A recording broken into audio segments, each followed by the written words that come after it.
This time I'm heading down the M5 motorway from the Bristol area to North Cornwall for some walking and cycling.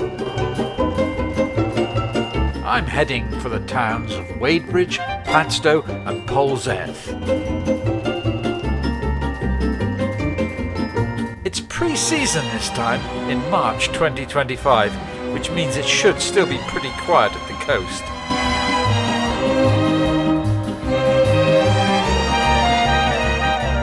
Of course, we don't want to load a full-sized, cumbersome bicycle, so I bought a natty folding bike, which fits into the boot of the car without any fuss whatsoever.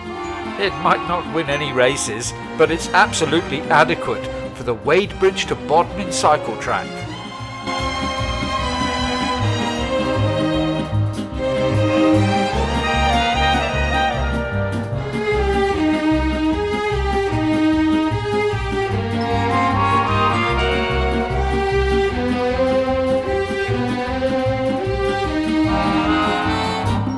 As you can see, this track, which is part of the River Camel Trail, is perfectly flat and ideal for light exercise.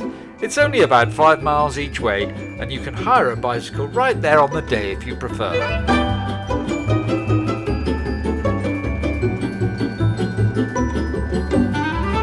Along the way there are bird hides and some nice views of the Camel River. There's also a lot of mud.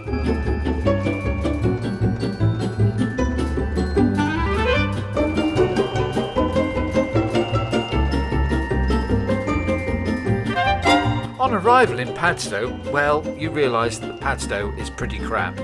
But it's the journey that counts, as they say. So off we go, back the way we came to Wadebridge.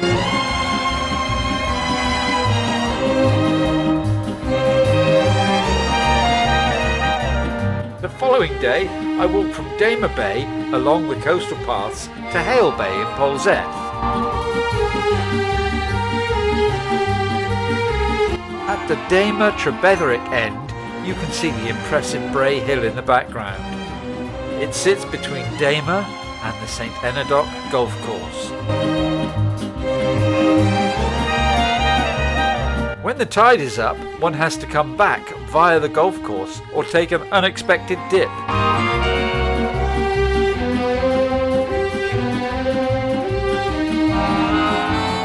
Well, it's jolly good, and it's soon very clear that I've missed the crowds this early in the season and have the place almost to myself.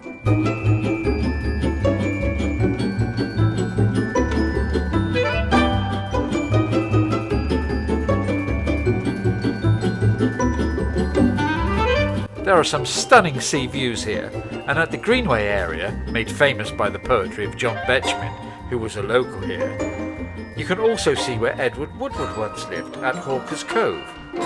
And if you're wondering why Edward Woodward had so many D's in his name, it's because that if he never, he would have been known as Iwawuwa, and that just wouldn't do.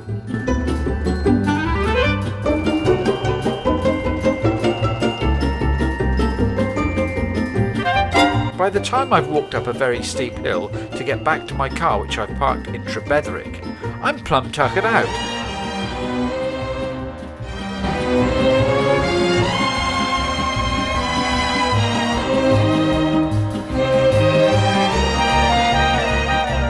Time for a delicious pasty for lunch, or a nice plate of hake and chips perhaps. I also visited St Columb Major on this visit.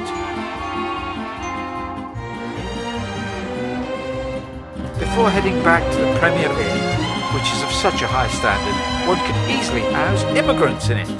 The next day I set off back for home. Well, that was North Cornwall, and it's been jolly good fun.